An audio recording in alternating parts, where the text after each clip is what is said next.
Hey guys, and today I want to talk about one of the best free-to-play characters in Honkai Star Rail, that being the main character, the Trailblazer. The main character is actually extremely powerful in this game, which is pretty abnormal for a lot of games where the main characters are usually not that strong and usually pretty weak. If you guys are looking for a defensive utility character that can sustain your team with a lot of shields, you should definitely consider building this unit and actually using her in your team compositions. If you compare her with a healer, your team will be very hard to kill because of the amount of sustain that she can provide with her shields on top of that extra healing that a healer can bring. This character is extremely versatile for being free to play, that can protect your team very effectively while also actually being able to deal out respectable AoE damage because her damage will actually scale with defense. She has an AoE taunt as her skill that pairs very well with her passive team shield generation that can also give your team damage reduction, which can come in very handy for those very hard boss fights that you actually have to tackle later on into the game. For her light cone, there are also many options that you can run, but I personally think that most 5-star options are very good on her,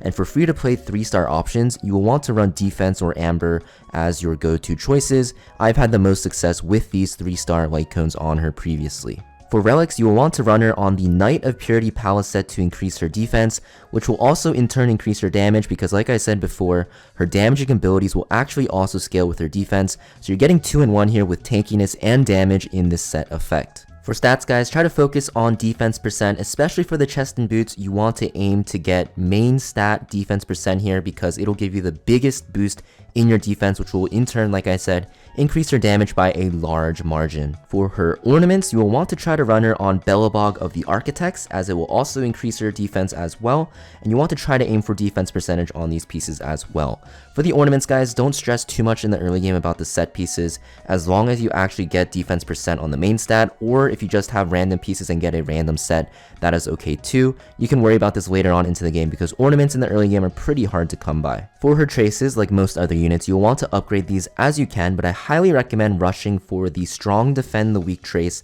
as this trace will give your team a much higher survivability in the form of damage reduction. This trace becomes very important later on, especially in simulated universe where bosses AoE, especially when they start enraging, can actually one-shot you, so you really want to make sure you have this trace and can time your skill to actually not only taunt the enemy, but also give your team a damage reduction buff on top of her shield. Also guys, since the Trailblazer is free to play and not a pullable character, you can actually farm her Eidolon levels very easily. All you guys have to do is farm this currency and trade it into this vendor here for this material to upgrade her Eidolon level. Overall, this unit is never bad in a team comp and is very powerful because of the lack of very strong fire element units. She is a very good breaker as a fire unit because of the fact that she actually scales with her defense percentage for her damage, and she also actually can break shields pretty easily. She also can taunt at the cost of only 1 skill point every turn while dishing out significant AoE damage with a huge shield on top of that for her entire team, making her pretty much an all-in-one character, very solid overall